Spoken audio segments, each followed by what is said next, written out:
14 novembre. Hébreux chapitre 11, verset 32 à chapitre 12, verset 13.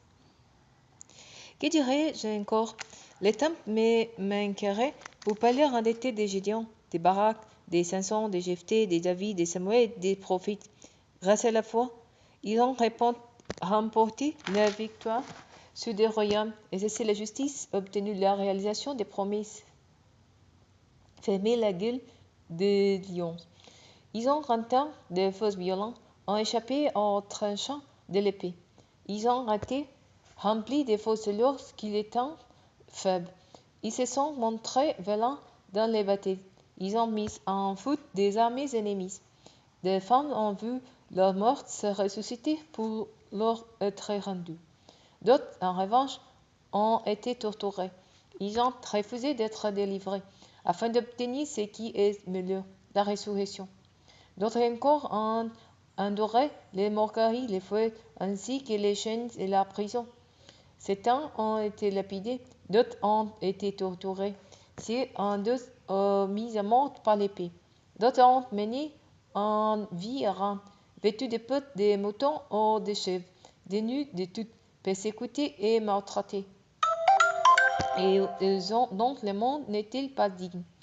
Ils ont erré dans les déserts et sur les montagnes, vivant dans les cavernes et les arbres de la terre.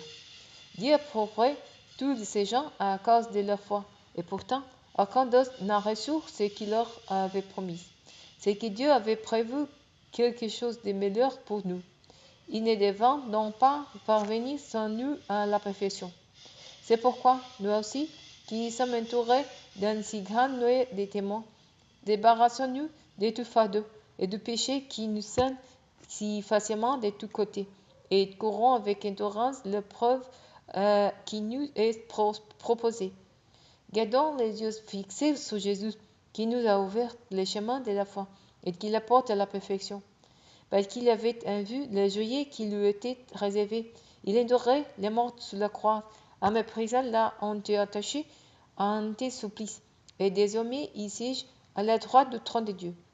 Pensez celui qui a enduré de la part des hommes pécheurs une telle opposition contre lui, pour que vous ne vous laissez pas abattre par les découragements. Vous n'avez pas encore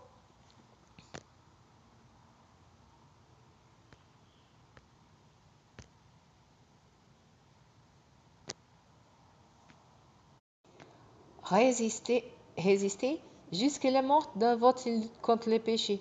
Et vous avez oublié ces paroles d'encouragement que Dieu vous adresse comme à des filles. Mon fils, ne prends pas à la légère la correction du Seigneur et ne te décourage pas lorsqu'il te reprend, car le Seigneur corrige celui qui l'aime et châtie tous ceux qui reconnaissent pour ses filles. Supportez vos souffrances et servant à vous corriger. C'est un fils que Dieu vous traite. Qu'il est le fils que son père ne corrige pas? Si vous êtes dispensé de la correction, qui est le lot de tous les fils, alors vous êtes les enfants illégitimes, et non des fils. De l'air, nous avions notre Père des restes pour nous corriger, et nous les respections. N'allons-nous pas, à plus forte raison, nous soumettre à notre Père céleste pour avoir la vie?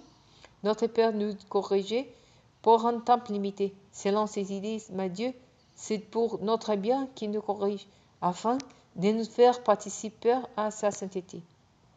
C'était sur le moment une correction ne semble pas être un sujet de joie, mais plutôt une cause de tristesse.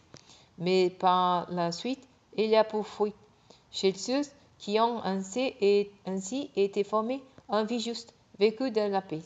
C'est pourquoi élevez vos mains qui faiblissent et raffermissez vos genoux qui fléchissent. Faites-vous des pieds droites pour votre course, afin que les pieds qui boivent ne se démettent pas complètement, mais qui guérissent plutôt.